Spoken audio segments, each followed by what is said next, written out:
Hi, I'm Diana from HR Answers, welcoming you to our HR Quick Take series where we offer summaries of the fundamentals of HR. Today, we're diving into an important topic that affects workers and businesses alike: minimum wage and overtime basics. So, if you've ever wondered what minimum wage is, how overtime pay works, and why these regulations matter, you're in the right place. Let's go ahead and jump into it. What are the basics of minimum wage? A minimum wage is the lowest wage per hour that a worker may be paid as mandated by federal law. Some states have set the minimum wage at a higher level, and in such states, that higher minimum applies. Here's a quick glance at the history of minimum wage. In 1938, the official minimum wage was enacted, and this was when President Roosevelt signed the FLSA into law. This legislation created a wage of 25 cents per hour to maintain a minimum standard of living necessary for health, efficiency, and general well-being. In 1997, the federal rate was $5.15. Fast forward to 2009, minimum wage increased to $7.25 per hour in the last of three incremental raises under the Fair Minimum Wage Act of 2007. As of 2023, 30 states plus DC have higher rates than federal law.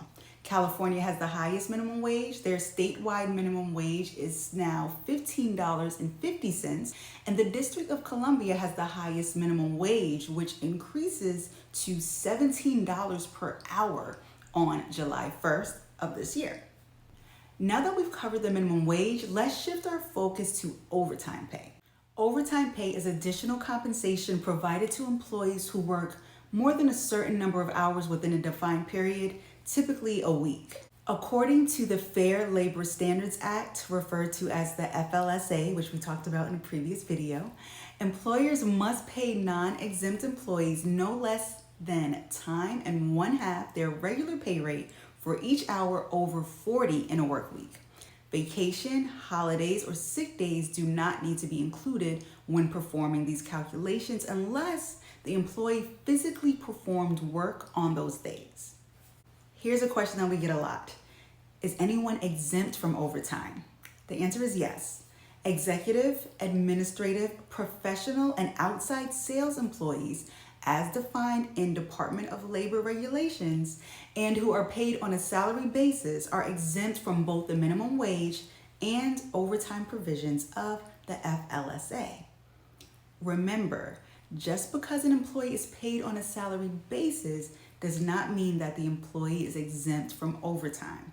A salaried employee must meet very specific criteria with regard to the type of duties performed on a regular basis in order to be considered an exempt employee. If you are not 100% sure, the Department of Labor has a duties test that can help employers determine who meets this exemption criteria.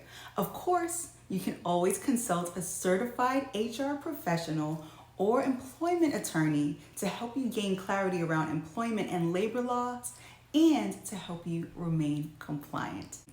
As always, HR Answers is here for you and always happy to help. Thank you for joining me for this week's HR Quick Take. I look forward to seeing you on the next edition. Until then, take good care and bye for now.